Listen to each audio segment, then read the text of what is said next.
Good morning. Good morning. Remind me how I share this. Find the co-host button. I think it was on the bottom somewhere. You found it there the last time.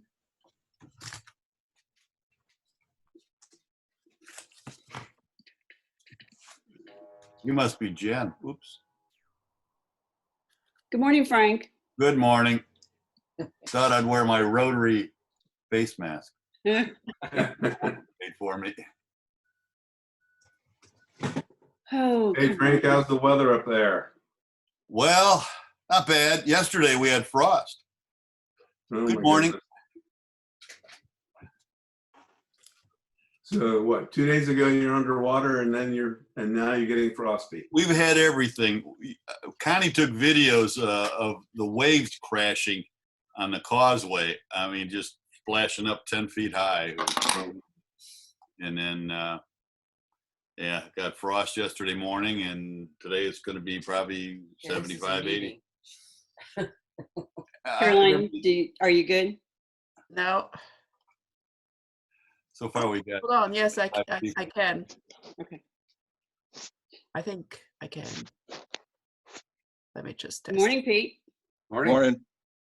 How are you? Good. How are you? Okay.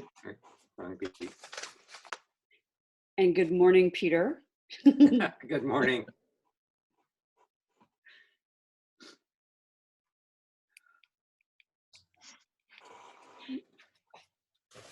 Okay, I got it. Are we going to get a cooking show this morning, Mr. Henning? Well, it is breakfast. It is time to start cooking. And you're recording? Well, they automatically record. Oh, great. Yep. We're going to play this back over for Sweet. learn. Brian, this could be a career move for you. It is. It's Hawaiian shirt day. The morning breakfast investment show with cooking tips from Brian Henning. It's the same thing every week. Good morning. Every morning it's the same exact thing. Oh, then you should get it one of these days then, right? It's oatmeal. With an apple. A Hawaiian oatmeal. A Hawaiian oatmeal, yeah. Yes. Oh, today's Hawaiian shirt day, and I am, I'm taking it all the way to the, completely. I got the pants and flip-flops and everything.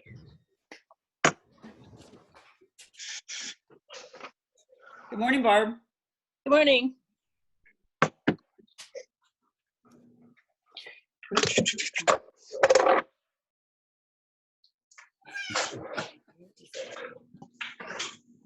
Probably a cell phone. You all should feel much better today. Caroline has got the con. Well, whatever that means, but so far so good. I feel like every one of these Zoom calls, I am cooking or something. I would agree. Every time I've seen you on a Zoom call, you're cooking. Unless you're pulling weeds in the yard. That one I did do last time. I'm telling you, you could be the Edward Jones chef with investment tips. Little salt. Buy lettuce. Hi Connie, we see you hiding up there. I'm over here.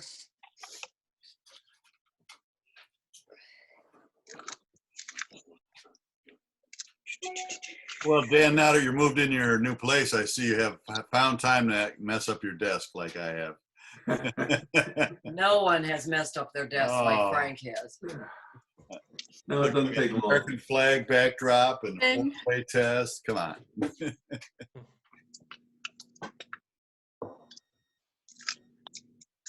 Hey, Tracy. Good morning. Good morning. I'm afraid to ask what that is. Oh, you're a little late to the cooking show. A Korean dish called neighbor dog. Ooh.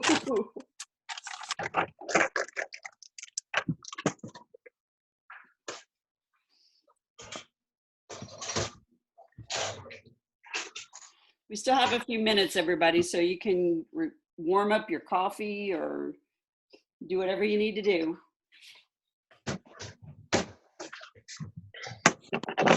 Ooh, speaking of warming up coffee.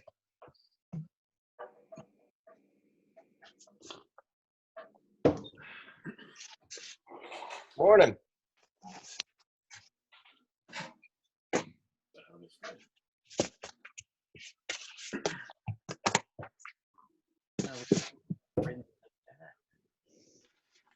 I can hear y'all whispering.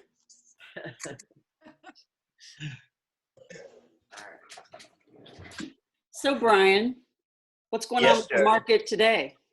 It's actually looking in the pre-markets. It's looking positive. Okay. Didn't make a buy yesterday. Well, if you made a buy yesterday, feel good about it. Cool. We got the 3 steps to recovery coming up. If we don't get testing, I'm just curious. these steps don't matter.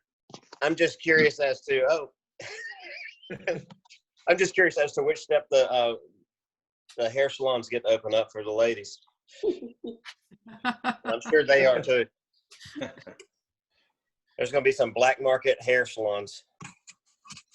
I have to tell you guys a funny story. So, you know, I've been working on these Florida emergency bridge loans for small businesses, and I had to sit on loan committee calls, and we would present the different businesses that were asking for the loan, and the loan committee would, which was a group of bankers from all different banks, would, you know, make their decisions or whatever. But there was a hair salon that was being considered and it was so funny to hear all the bankers. They were like, we don't even care if this person has no credit. That business is going to survive because everybody is flying to the hairdresser as soon as this is over. Oh yeah, it's going to be. I'm Any, throwing mine out. It was a any slam lady, dunk. any ladies thinking of going gray after this? One, my wife. Hats are going to go back into style. Hey, Jody, where do nonprofits apply? They have, the only thing you got is the EIDL or the PPP, and there are no more funds in those. They're depleted. The Congress is working on the next package. They're just negotiating amongst themselves as to what's included, but that'll have more small business funds and nonprofit stuff in it. Okay, the other one was EIDL. That's the Economic Injury Disaster Loan, and that's with Got the SBA as well. Okay, thanks. Good morning, Hey, Paul- Greg. or Bruce. Good morning. Greg. Good morning, Jody. How are you? I'm good. How are you? All's well. Here we are again, zooming right to you. Zooming. Zooming. Well, this is easy. Just say hello, Brian, and we've got Hello. 3 on the screen. Hello. Hello. Hi, everyone. Hey, Brian. Oh, Brian Lane. Yes. Hey, neighbor. Hey, buddy. How is everyone? We're doing great. How about you? Doing great. Yes. I love how you got the lane right above your head. Yes. Yes. A former student of mine made that for me. I thought it was pretty Oh, how nice. Yeah. How nice. How's work, Brian? good. It slowed down a bit. Yeah. Yeah. That's all right. We pivot. We find things to do. We keep busy. You're still doing, yeah. I sent somebody to you yesterday. Hey, Barb. Hey. Hey, Ricky. It's a déjà vu in that kitchen. Lot of smoke. That's steam. Oh, That's a conflagration. You're just used to seeing smoke, so you're like, okay, that's normal. I thought you're sending smoke signals here. There we go. Dan, where's the upcoming birthday girl? She's still making herself pretty before she enters stage right.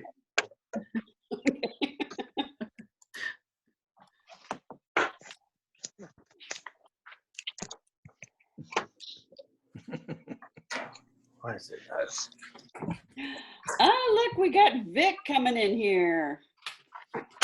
He hasn't been on before, I don't think. Good morning, Vic. Oh, look, and here's the birthday girl. Hi, birthday girl. Morning, Rick. Good morning. Where are you? Good morning, Bruce Hagenstaller. Good morning. How are you? Good, how are you? Simply marvelous. Okay, Vic Buscano, you've got your video off. Are you like still in your jammies or something? No, can you hear me? Yep, we can hear you. Okay. No, I have no camera, and I can't buy one because there's none available. That's amazing.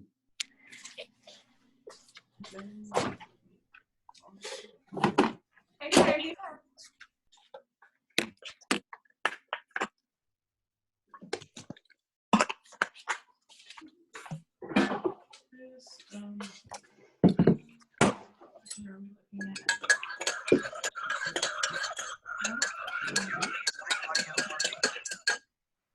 Ryan, quiet down, man. Hey, I'm sorry, I'm making some coffee. It's like it's not just pouring the cup. This is our newest family member, BB the Beagle. Oh, buddy. Aww. We rescued her about 3 or 4 weeks ago. She rescued you. Yeah. Well, that's true. It at least gives me somebody I can talk to.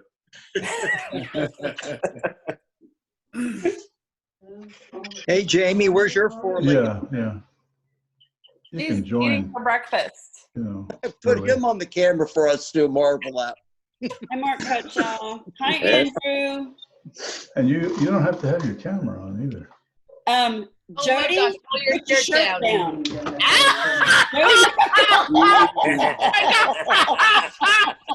Oh my God. I didn't see that, did I? Doug, tell Jody to put her shirt down. Oh my gosh. I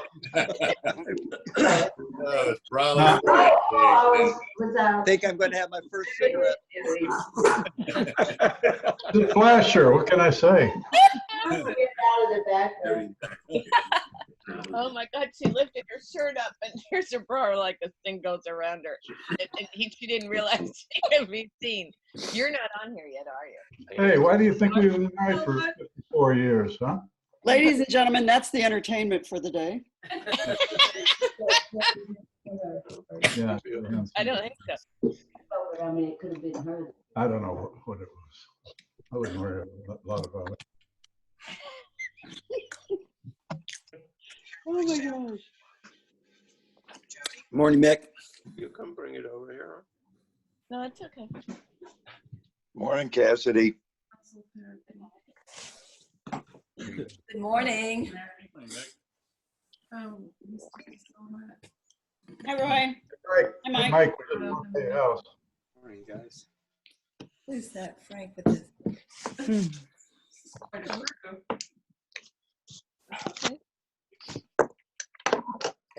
Morning. Good morning, everybody.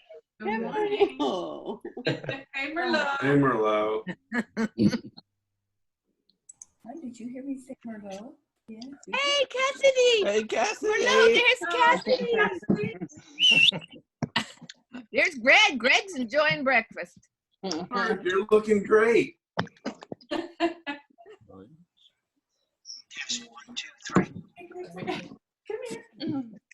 Never mind. Neither one of you is fine. Aww. Come here. One of you. You gonna come up? It's a dog show now. Come here. Hey, Mark. Never mind. Settle down. Yes. 2 minutes and counting, guys. Jacob says hello. Oh, Oh, there you go.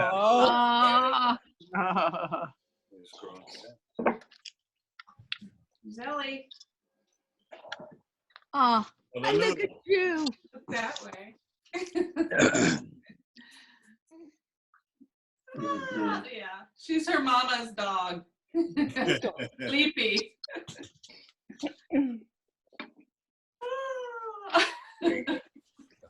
Hello, handsome little man, Ryan and Jacob. Hey, Jacob. Jacob, handsome little man. Just off camera. Katie's here too. Hi, Katie. Hey, Katie. Hello. Jacob, can you recite the four-way test yet? Getting close. Of the things we think, say, and do. Him. Oh my goodness. Sitting all There's upright. two. Oh my God. There's Ellie. Hi, Ellie. You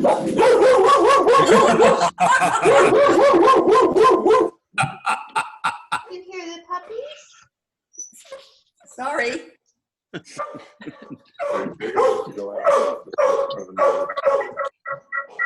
So it looks like Mr. Dennis is joining us above water.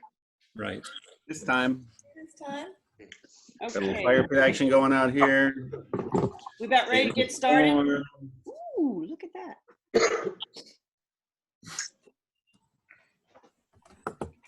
Okay. About ready? Ready. Okay, should Everybody please join me in reciting the Pledge of Allegiance. I pledge allegiance to the flag of the United States of America and to the republic for which it stands, one nation, under God, indivisible, with liberty and justice for all. All right, welcome everybody. Looks like we've got an amazing crowd here today. Hope everybody's doing well. Caroline, you're... I'm unmuting everybody. And I am Jody.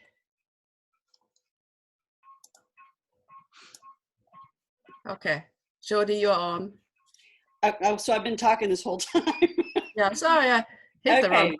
Still knew it, no? Guys, we've got a really great crowd here today, 36 people. Mickey, would you please share with us your message of inspiration? Hold on, Mickey, I'm coming. I have to find Mickey first. Ah, here he is. Okay. Okay, can you hear me, Caroline? Yep. This crisis will end, hopefully sooner than later. But how will it have changed you? What will you have learned about yourself? Will you have tested and proven your core values? Will you have reevaluated your wants versus needs? Will you have learned new skills, broadened your perspective on time and patience, and confirmed those people and things truly important in your life? Our prayer for each other should always be for health and happiness. But how about growth and change?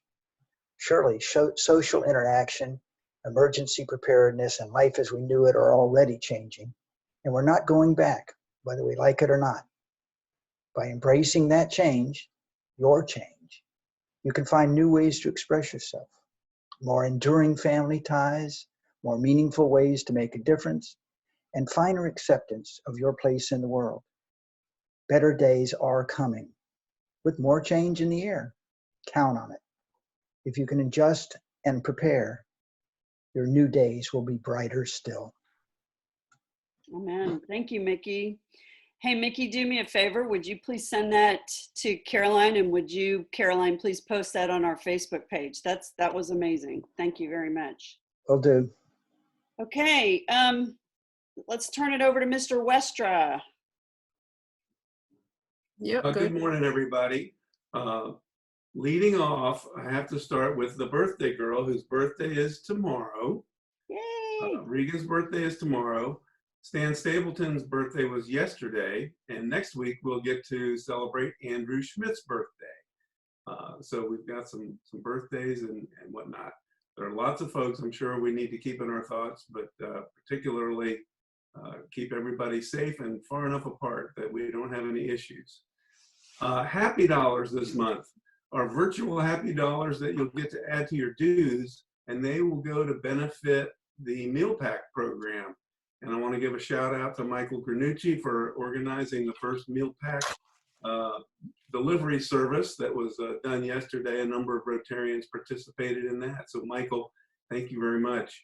As you saw in your dues notice from Art, you've got an opportunity to submit some happy bucks and also some money for cart when you pay your dues this quarter. Thanks, Art, for doing that, and hopefully everyone will be generous with the meal pack program. Other than that, Jody, I think you've got some announcements about some fun things coming up, so I'll turn it back to you. Thank you. I hope everyone read the announcement that Teresa sent out about the change in your dues for this quarter. The board met this past week and decided to reduce the dues by the meal component of your dues. So you should see a reduction in that. If you have any questions, please feel free to reach out to me or anyone on the board if you need an explanation. But we felt that that was definitely needed to help everyone this quarter. Mr. Eberly, Bob Eberly, do you have an announcement on a grant program? Bob Eberly is not here. What? No, he didn't check in. Well, then he's in trouble. Okay. All right, Well, then we'll move on to the next one. Michael Granucci has an announcement. Good morning.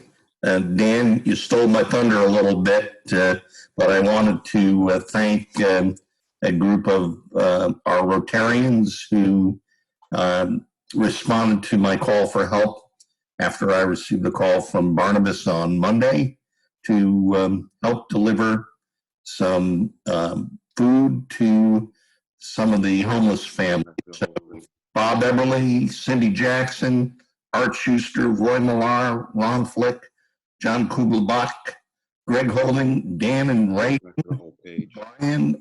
Brian Flick, and Mickey. Thank you very much. I don't know because you didn't see. Wow, great job, guys.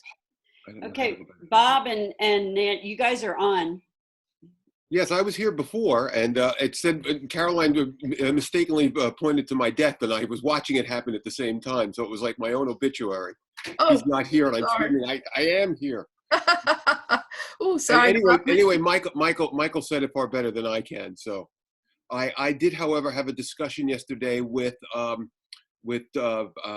Connolly at the Noon Club about a point that John brought up, that he wasn't sure if a Rotary grant can be given to another fundraising charitable organization like what we do. She said that while grants are always iffy things to get passed, she doesn't see a problem with us looking for this grant and awarding it to another nonprofit. So we're waiting on them to see what they want to do, and we're waiting on to see how much we can spend on it. So that's where we are right this minute here. But the need is certainly great and certainly worth our effort. Okay, let's talk about that offline, because I believe I won't bore you with the details. We'll talk about it offline. Okay. Good. Thank you for that update. Okay, Brian Flick. Hold on, Brian. There you go. Morning. Everybody saw the email and maybe the video that we sent out earlier this week. We are going to be hosting a fun little Guess Who game, if you will. And quite a few of you have already responded and sent me quite some very interesting information about you. I've had a blast getting to know you a little bit better. And hopefully over the next few weeks, until we get a chance to meet in person, each of us we're going to send out a SurveyMonkey survey starting next week, I believe, and you'll have a few days to respond to it. I'll aggregate all the results, and as we go along, we'll keep tallies on who's in the lead at guessing these correctly. So if you haven't had a chance to send me an email, I still have my beautiful little sign that has my email address. So feel free. It's my last name .firstname@gmail.com. Send me something most likely nobody in the club might know about you, and we'll get it in the list. Thank you. Great, good stuff. All right, well today we've got a very special guest here joining us, and I would like Dan Westra to do the honors of introducing our speaker. Thanks, Jody. It is my distinct pleasure to introduce to you Frank Jaklic. Frank has been presenting to our club for 4 years. He came down back in 2017 and did a presentation on National Day of Immunization in India and highlighted his trip there with props and some great pictures. So this morning, we're going to have a chance to hear from Frank, who is the immediate past district governor for District 7720 in North Carolina. So he hasn't had much going on, but as soon as that was over, he hopped on a plane and headed to Egypt, and he's going to fill you in on a cleft palate surgery grant that the foundation put up. Many of you may recall that earlier this year, our club contributed to a cleft palate grant that a club at the Villages was preparing for South American cleft palates. So this is not that grant, but this is similar. And I'm going to kick it over to Frank, but I would be remiss if I didn't point out that just off of screen in Frank's home is his lovely wife, Connie, former club president multiple times over for both the Hertford Club and her club in Clayton, North Carolina. So without further ado, Frank Jaklic and Tales of the Nile. All right. Is the PowerPoint going to be shown? Are you doing? Do you have the PowerPoint, or do I have to drive this? You drive that. I can't- drive it. Yes. Okay, let me see that I get Sure. this. In the meantime, while you're bringing that up, I'll just talk a little bit about what this is all about. Connie and I have been Rotarians for a long time. Over 20 years. Over 20 years, she tells me. And we give to the foundation quite regularly. We're both Paul Harris Society members. And I've always told our foundation chair, I don't care how much money I gave last year or I'm going to give this year. I want to know what our money is doing. And that drove me to go to India and see some of that. But the year before I was district governor, the previous governor, Stan Keeler, was associated with a group called Alliance for Smiles, and he went on several mission trips. And he had the director of that organization, Allison Healy, speak at our district conference, and she gave a pretty compelling story. And I decided to sign up for that trip and write a grant. And here's a grant where we are in partnership with Alliance for Smiles. And I wanted to go again to see what my money is doing. And of course, to experience a different culture. And it was very different. We traveled to Cairo and then went on to Aswan, spent 2 weeks at a hospital. And I'll get to the next slide and we'll start the program. It is a small world because there were so many different folks from so many different countries that we became friends fast. And let's go to the next slide and we'll talk about the trip. My trip was out of New York, actually. It says Philadelphia here, but for me it was 6,300 miles one way. And I was probably the shortest traveler in this trip. The average team round trip spent 15,000 miles in the air. 24 of us, roughly 365,000 miles, about 15 times around the world to get to our agenda here. And I just want to point out on this slide, you'll see in Africa, Egypt's where we headed, but to the left of that's Morocco and Mali. And those two countries come into play a little bit. Let's go to the next slide. This is a eastern half of Egypt, and you don't need to know what's on the western half because there's nothing but sand. We landed in Cairo, as I said, and you can see that's kind of the delta. And you see that blue strip going down to a large lake near that's actually Sudan to the south of that border. 95% of the people in Egypt live in that little bit of land that's the Nile River.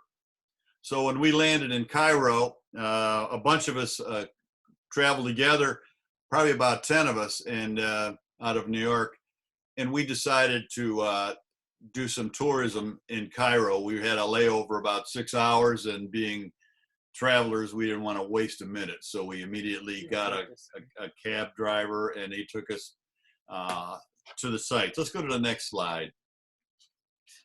So in the 6 hours, we went and visited some pyramids. I met a camel driver who wanted to take his picture at me, let me wear his hat, and we just had some fun days in that 6-hour layover, fun hours. Go ahead, next slide. This is some of the street scenes in Cairo, and it reminded me of my trip to India. But being a past district governor at that point, PDG, a bunch of us joke about we're pizza delivery guys, and when I saw Papa John's in Egypt, I thought that was kind of interesting. The lower left-hand corner is a typical business that you see all over the place. It's on the street. It's a bicycle repair shop. And you just ride up, get your bike fixed, and move on. And most of the businesses, and this is very similar to what I saw in India, and the guy on the right makes his living off that beautiful blue cart outside of the chill out Italian restaurant. So it's a real mixed media or background of a worldwide entrepreneurship like Papa John's, and everyone travels on bicycles and carts. Let's go to the next slide.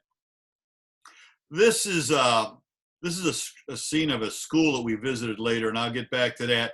But what you see in the foreground is so typical of what we saw around Egypt. People do their best to put trash in its proper place, but the infrastructure doesn't seem to collect the trash containers. And you'll see that throughout Aswan and Cairo. It was kind of sad, but people are trying. You'll see in the background, there's some vegetation that's typically grown on the shady side of a building, the north side, because it's so hot there. Let's go to the next slide. This is the variety of transportation we saw. Now, when we were in Cairo, the predominant vehicle was old Volkswagen buses.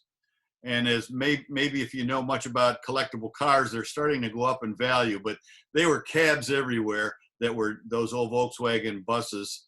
All of them had their engine compartment lifted up. But in Aswan, this is typical. You can see it went from a donkey cart to a van. Now you can see which is the most reliable form of transportation there. And yes, graffiti is worldwide.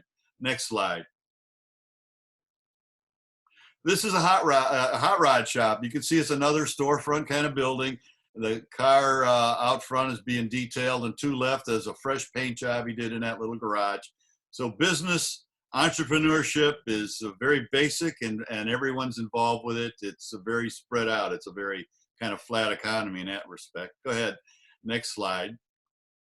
This picture I took, and I reflected on it, that this could be Nevada, this could be California, but it's Aswan. Let's go to the next slide. And the reason I say the Nile is such a fragile strip of green along which everyone lives, just past the Nile, it's sand. And up on top of that dune, people live in houses and hotels. They have great views. And down below, some of the trees that grow along the water. And if you look under the trees, between the two groups of trees, you'll see camels. And wherever there's shade or whatever, there's camels everywhere. And the Nubian people that live in these villages up there use those for transportation. And I did get to go on a camel ride, although that's not the purpose of this presentation. We did have some fun with it. Let's go to the next slide. This is my hotel, and what the thing says is you can't judge a book by its cover. I took a picture of the view from the terrace at the hotel, and off to the left is where we ate our meals. We had our breakfast and dinners mostly there, but our room was not picture worthy. Everyone's room had some plumbing issue or some kind of issue, but my bathtub had a hump in the middle of it where somebody let the concrete set before they got the tub in on time, and someone else kicked a hole to help to drain the water a little faster.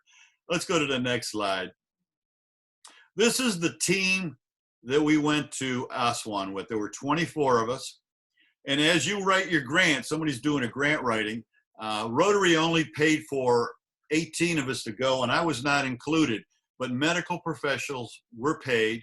We did, as I say, partner with Alliance for Smiles. The folks with Rotary logos next to their names are Rotarians, and there were a number of them at the trip. Sophie Stone, upper left-hand corner, is from Paramus, New Jersey, where they have long lines to get checked right now for the coronavirus. Next to her was Carla Waringhouse, and I forget where she's from, but she was the lead surgeon, and you'll see her in uniform shortly. Next to that is the other surgeon. Next, I'm sorry, go back a slide. There you go. And he is from India, but he lives in the U.S. Ji Lan is from Vietnam, and she lives in the U.S.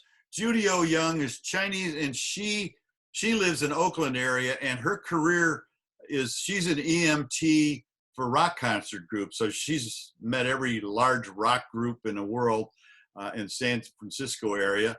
Syed Bakar is from Pakistan and lives in Milwaukee, and we get along just famously. Ann Worstling on the second row is a pediatrician, and she lives in Fort Collins. And when she went back home, she visited my son's restaurant. So, and Jan Madden is also from out west. Pat Flaherty and the two ladies next to him, along with the surgeons and all the support group, we took a dentist and a couple of dental assistants with us. And we'll talk a little bit about that in the program. Ann Partridge is from Australia. Yippee Yang is from Taiwan originally. Jerry Dunphy lives in Brazil. Melanie Blancaneau, the PACU nurse on the third row, is from Mali in Africa, where I showed you that picture. Laura Lisk is from Nevada. Allison Healy lives in San Diego, as does Paul Vasquez. Antonio Butts out there as well. Bob Herman and Dan Georgestad are married. And I told my wife one day they argue like an old married couple. And she says, well, you bozo, they are an old married couple. Anyway, Sierra Hess she hadn't graduated yet from nursing school, but she was so helpful. She did everything everywhere she was asked. We had a videographer and a photographer on the trip, and Bruce was the videographer, and he's made some videos. And I was the title of vocational training team manager, but really I was there to see what went on, to learn a little bit more about what happens on a mission trip. Let's go to the next slide. As you're writing a grant, one of the most important, if not the most important thing, is to have someone you can count on the receiving end of your grant. And the lady in this beautiful blue dress with the white trim is Iman Salam, and she was my Rotarian contact. She is part of the South Cairo Rotary Club, and she got this program. This is our first time in Aswan. She got us a hospital. She got us hotels. She got us transportation. She arranged to have a professional chef at the hospital to make us lunches. She arranged the evening entertainment and the tour trips, and got the promotion out, got people to the hospital that needed what we were going to do. She was fabulous, and I was blessed to have her there. Other Rotarians, again, is Dan, the dental surgeon and dentist. There's me, and in the back row is Bob Herman. And then in front, in the flower dress, is a girl named Mattia, and she lives in Morocco, but her business is in Aswan. So she traveled with Iman, and next to them is Sophie Stone, the director, and then there's Dan on the right. This would not have happened without someone good on the receiving end. There is no question about it. Let's go to the next page. Again, Iman Salam is a super Rotarian. She's not a governor, but she does something about medical convoys. And once a week, she'll take a group of doctors and nurses to remote villages throughout Egypt and address whatever medical needs they can get done in a day or two.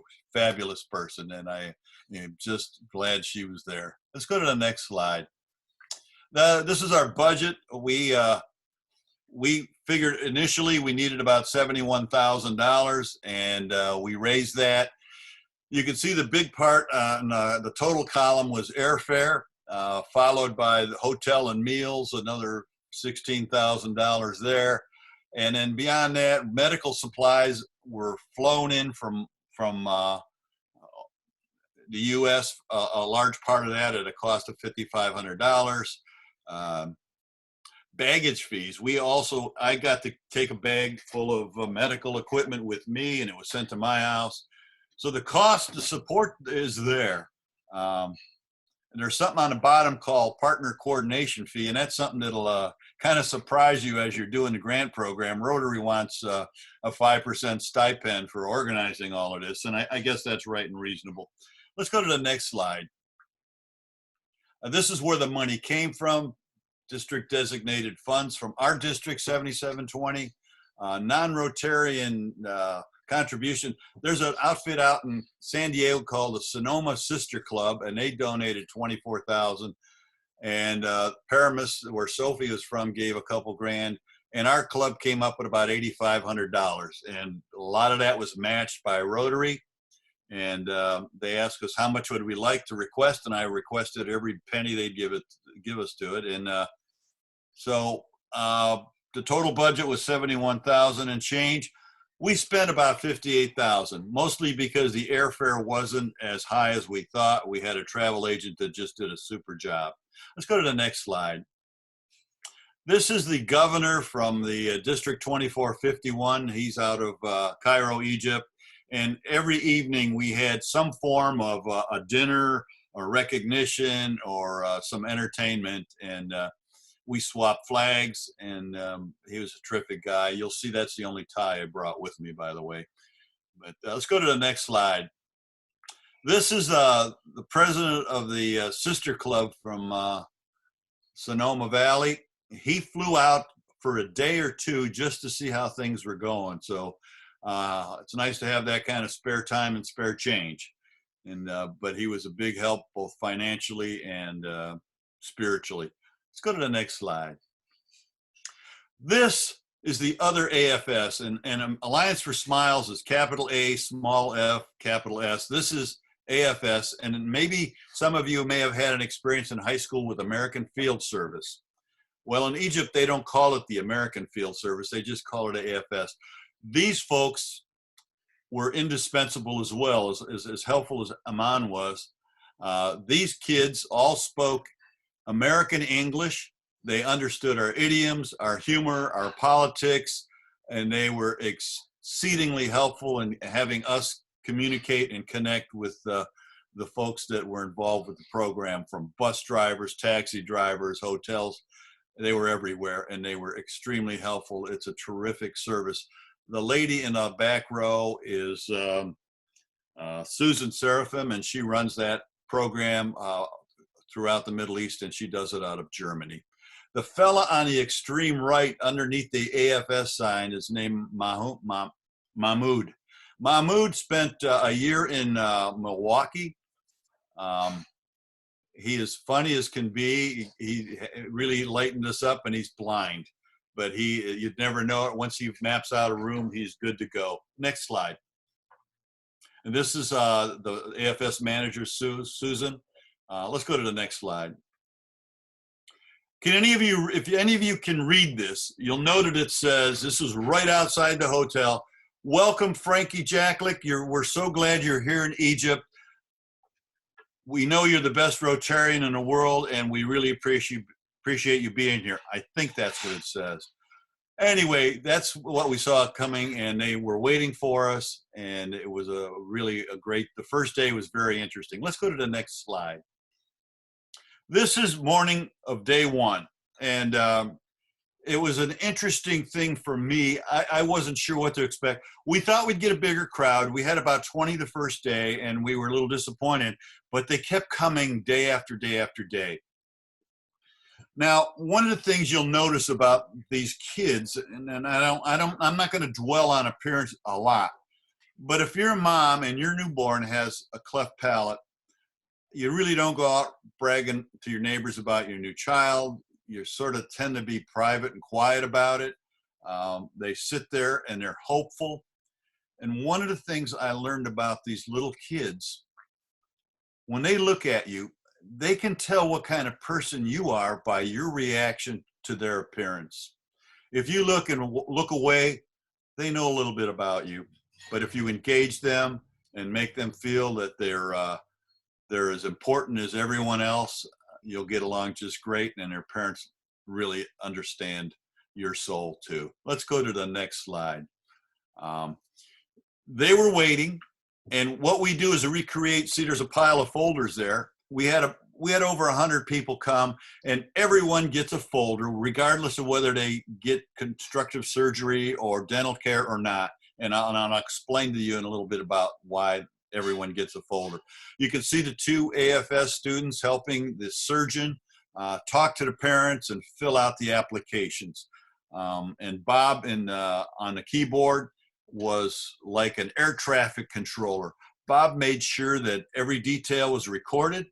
Not only do we keep a folder, but we record everything in that folder, because at the end of this 2 weeks, the folders stay with the hospitals and we keep the records, just so if there's any issue, we have accurate records of what happened. Let's go to the next slide.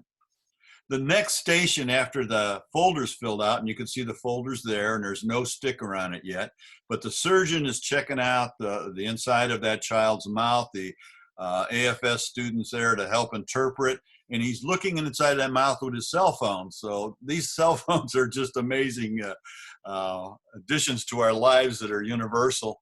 The guy writing down is the anesthesiologist, as is the young lady with the blue lanyard and a white t-shirt. And mom is there to oversee everything. And I called it the process, because they go step by step. Let's go to the next slide. This is the headgear that Carla, one of the lead surgeons, wore. You can see it's got a light piece on there that shines a light in. She's got a magnifying thing. And we'll get to get an idea of what the heck's going on. Next slide. This is... it's so amazing, because take a look at the lower right-hand corner. This is typical of the patient, someone very young, very tiny, and they're covered with a blanket that's made by the Sonoma Sister Club's support group. And every child gets one of these blankets. They're colorful, and it's something that kid will probably keep. But to get an idea what the operation is, they're so small to deal with. Let's go to the next slide. That's on the left. On the right is the surgeon's hands, and that mouth that she's working in is about the size of maybe a half a dollar, and there's already 3 instruments in there, and Carla is stitching 3 layers of tissue together to reconstruct that child's mouth. And you'll see a before and after, and I don't dwell too much on that because we all know what's going on here, but just her other job, her regular job is surgery on infants, heart surgery. So she's quite talented, and she runs that operating room when she's in there, and the rest of us are just to make sure that this part of the whole process goes well. Let's go to the next slide. Here's the folder. You see this child in the lower right, you'll see it's the 7,000th patient, and we'll talk a little bit more about that. And I highlighted in a yellow square the triage list to make sure that the child's registered. Obviously, is a folder there is. We take a picture of that child before, not necessarily for publicity or anything like that, but we make darn sure that at every step, we check that photo to make sure the right child is at the right place, because here we are in a foreign country, and you can see the family name Ali, and the given name is Zib, and it's so important that we have this information and everybody attends, including anesthesiologists. The dental surgeon sees if there's anything he's going to do. And this child, the 7,000's, got a green dot. And everyone in that waiting room, everyone in this program wants a green dot. That means that child is good to go for surgery. And you can see the time traveled is important. It's 2 hours. So we knew that we could help schedule. This was going to be a 3.5-hour surgery. So when we get all these folks in that room and we get them all through the process, we make an estimate about how long the surgery is going to be, so we can start making a schedule up for the next day operations. Let's go to the next slide. This is that child. It's a 7,000th child. On the left, you can imagine that mom is so concerned that we take care of that child. On the right is right after surgery, and it looks a little grody under the nose, but obviously they've done a heck of a job here. And that's super glue. After they stitch it up, they put super glue on that. And after a week and a half, that all comes off and a child looks amazingly good. And this is why I was there. This is what your contribution to the foundation helps achieve. This is why I'm a Rotarian and why I went. I just can't get over the emotion that it generates feeling so good doing this. Let's go to the next slide. The thing on the kids' arms, that's the same 7,000th patient, are called no-nos, and that's to make sure, that's a medical term apparently in this kind of surgery. That's to make sure he doesn't get his stitches undone or mess with that recent surgery. And there he is on his blanket in the recovery room. Let's go to the next slide. That 7,000th child was in a village that we traveled to. You're all familiar with Jaklic, I'm sure, in Egypt. Many of you have probably been there. Actually, they have never seen very many Western people. But I was struck with how orderly the kids are and how they're not in uniforms, but they're all kind of color coordinated. They're all just as cool as can be. And you can see the playground in the lower left corner. Soccer's big there. It's clean, but everything's kind of dusty, and you probably wouldn't want to use the facilities there, but the kids were a delight. Let's go to the next slide. When we went to this village to go and meet the 7,000th child, we did stop at the school, and this is the dental team. Right in front with his back towards you is Patrick O'Flaherty, the dental surgeon, and his two dental assistants, and they brought stuff with them. And on the right is the young lady from Morocco, Mattia, Rotarian as well. And that sign in black and gold beneath the fan says, "Welcome, Frank," by the way, I think. Next slide. Okay, what did they bring? Well, every one of us packed, I must have taken $100 worth of crayons, and they all brought coloring books and pages. And the left hand's green arrow shows that the other thing they got is toothbrushes. And some of these kids may have never had a toothbrush. They got toothbrushes, toothpaste, and instructions. And it's part of our program to make sure that what we're doing there is ongoing and preventative. We teach them how to care for their teeth because it's the only set they get that are their own. The kids are happy and are having a good time. And so we start out with the coloring books and the coloring, and then we lead them into the serious part of why we're there, oral hygiene. Next slide. Whoever is the host, I think you can click on this and get it to play a short video. I'm not sure. There you go. If the volume's up. Anyway, these kids were so orderly in their classroom, and by the time 15 minutes had passed, they had all come out in the hallway. They were all excited to see us. We truly felt like rock stars. We had to be physically dragged out of there. We went in our van, and the kids all went out of school, were banging on the side of the van. It was almost, it was quite amazing. It almost was dangerous. And then we went, go ahead, next slide. We went to the house of that 7,000th patient. And this is his neighbor.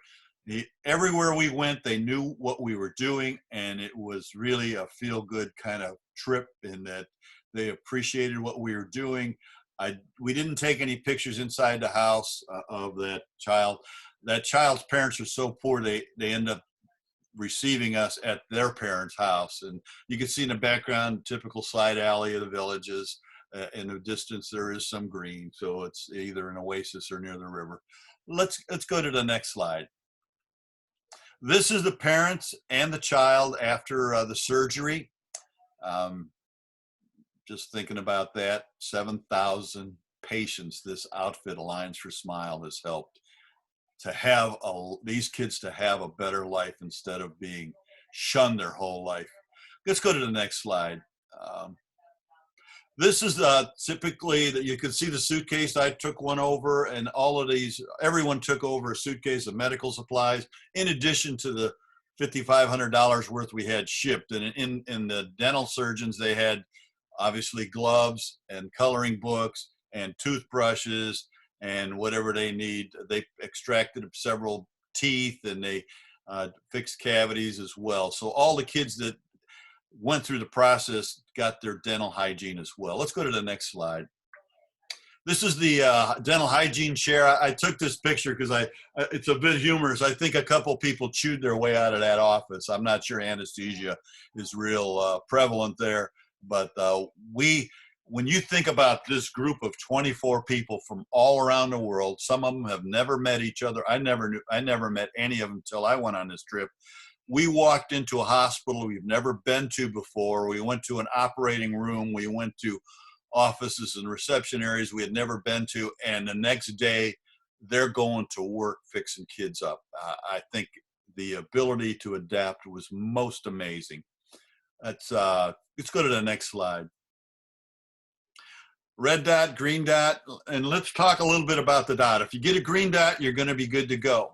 A lot of people got red dots because they were too young, too light, had a cold or a cough, and you can't put an infant under anesthesia with a cold or a cough because their lungs might not work and they're unpredictable. Doesn't mean they're not going to get help. At the end of the trip, we went back to some of the yellow and red kids and see if their fever went down, if their cough quit, and we got them in. But and if there's another trip to Aswan, and they're already planning on that, those folders with the red dots will be contacted again to see if they are past their criteria that kept them from going. So the dots are important. Next slide. This girl got a green dot. There's her after surgery and her mom and Sophie and I, and another feel-good moment. Lots of those after this. Let's go to the next slide. There's a upper left-hand corner. That's Dad and his two sons. One was 14 and one was 16. And I just lost the slides, but are the slides, can anyone see the slides? I can't anymore. There we go. Thank you. These kids, and bullying is universal. They've had a tough life with this, but after the surgery, you can see there's some smile there. Dad didn't say much, but you could tell on his face that he really appreciated what we're doing. You could see his arm on the shoulder of one son on the upper left-hand corner, and doting on the other son in the lower slide. It was a good moment for them. They were proud people. Go ahead, next slide. Another happy family. Most of the kids looked dazed and confused, and they probably were, but this is a little kid that got some good help. I want to talk a little bit momentarily about the dress the women wear. Iman Salam, who hosted us in that country, we had a night where they actually talked about the uniforms or the dress code, and it's not a mandatory thing. Every woman decides what they want to wear based on their personal beliefs. There's no dress police like in Iran. And I met some pretty empowered women. I would have to say they're not under any man's thumb. Aman certainly was exhibit A of that. And I never felt threatened. I never felt foreign. I felt well liked. Everywhere I went, people were nice and kind. When I first told my wife I wanted to go to Egypt, she was a little tentative about that, but I am glad I went and met a culture that is very interesting in a country that's been around forever. Let's go to the next slide. Another happy moment. Go ahead, next slide. Not everything was in the operating room. I kept a journal of my time there. Paul was working on scheduling and probably 5 other mission trips. After this trip, he ended up in Guatemala and Singapore, as did many of the other teams. They travel around. They seem to enjoy this. Go ahead.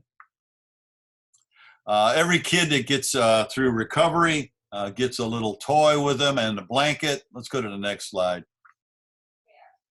These are the recovery room nurses. Laura is holding that child as though it were her own. Post-anesthesiology care unit, PACU nurses, and likewise, Melanie Blancano is holding a child there with red shorts and talking to anesthesiologist. Laura's in the background.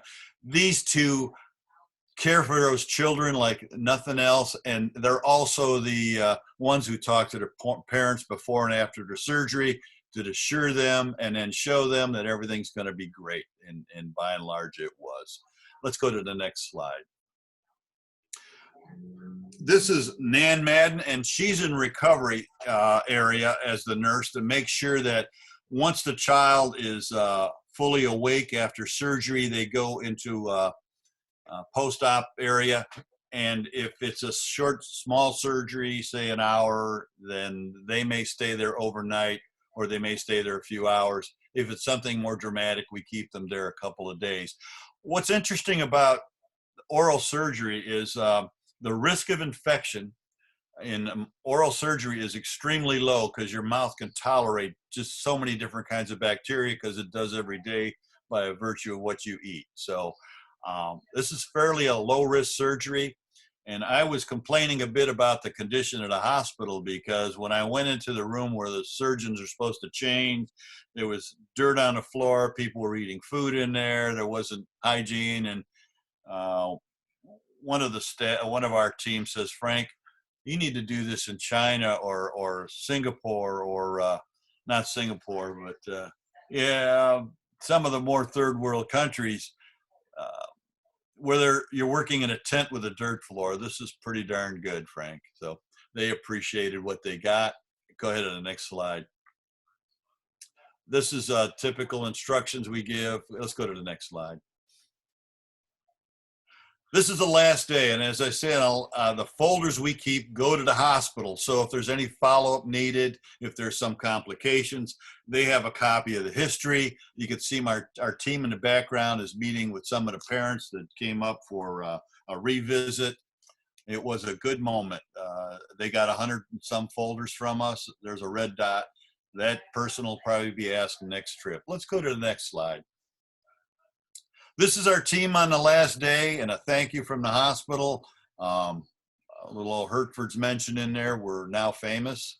As I say, the partnership was great. What the host club did, I wrote the grant, and it took me a year to get this grant written because I started doing it while I was district governor, and probably not a wise move.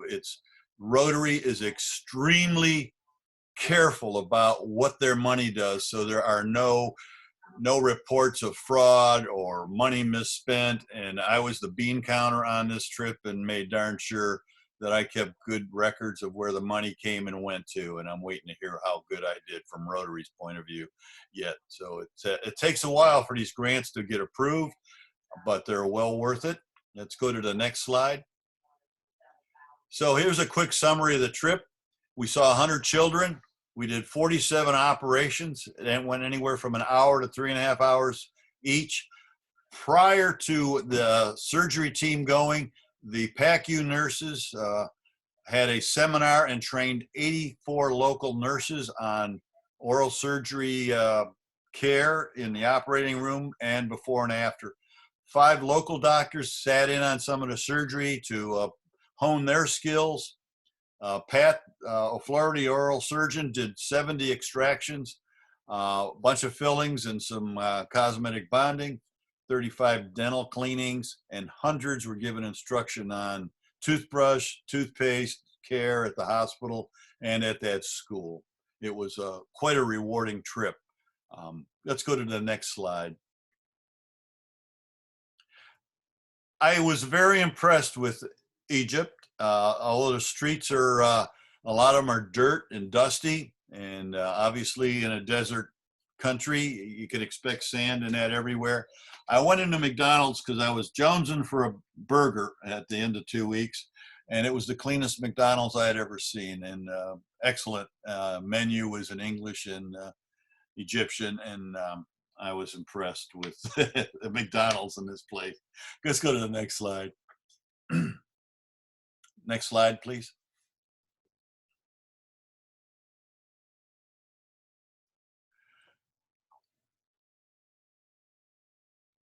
Next slide. That's it. There's no more next slide. Oh, there is another slide. All right. It was a good trip. And I want to say on behalf of everyone that we met, it was a success. Everywhere we were appreciated, from the bus drivers to the cab guys to the hospital staff. Everyone knew what we were in town to do, and I was very proud of that. We did have a chance to do some tourism, and I'm missing a couple of slides here, but Egypt is, if you'll recall the map of Africa, Egypt is like at the corner between Africa and Asia, and it's a crossroads, and that country's been overrun by many different cultures: Romans, French, English, Mesopotamians. All of them have been there. The ruins that we saw in Abu Sanabel were actually moved. They were going to be on the bottom of a 176-foot lake that was created by the high dam in Aswan. And so there were some billion-dollar projects there that raised entire ruins by cutting them out of a mountain and moving them uphill to overlook the water in the same orientation. And this is stuff that's 6,000 years old, and it was just a great trip. And would I go back? I would certainly entertain another mission trip of any kind, I believe. It's a great way to make the world a little smaller place. It's a great way to sleep well at night as a Rotarian. And I know now, and I'm reinforced with the belief that the dollars you give to the foundation are doing us and everyone else a lot of good in the world. And thank you for your time. And that's all, folks. How about an applause, guys? Frank, thank you so very much. That was interesting. And I have to tell you, I'm going to suggest to our district governor that if you're willing, he might want to share that you could give that presentation to some other clubs as well, because that was a perfect venue for us. It was really interesting. It's great to see what our foundation dollars do and how we do things around the world. And it's fascinating to see another part of the world. So thank you so much. I appreciate that. Thank you. All right. Okay, guys, with that, we're going to go ahead and wrap up. I would ask that you all join me in reciting the four-way test. Can you see this? Let's see. There we go. Of the things we think, say, or do, is it the truth? The truth. Is it fair to all concerned? Will it build goodwill? Friendships? Will it be beneficial to all concerned? You guys go out and be safe, be careful, be healthy, be happy. Yeah, remember to email Brian Flick your interesting but little known facts about yourself. We're going to have some fun with that next week for sure. If you need anything in the meantime, like I said before, please feel free to reach out to me or anyone else in the club for that matter. We're such a wonderful service project club that anybody's willing to step up and help. So thank you all. Miss seeing you in person, and we will see you next week. Bye-bye. Bye-bye. Bye. Thanks, Frank. Thank you. Great presentation.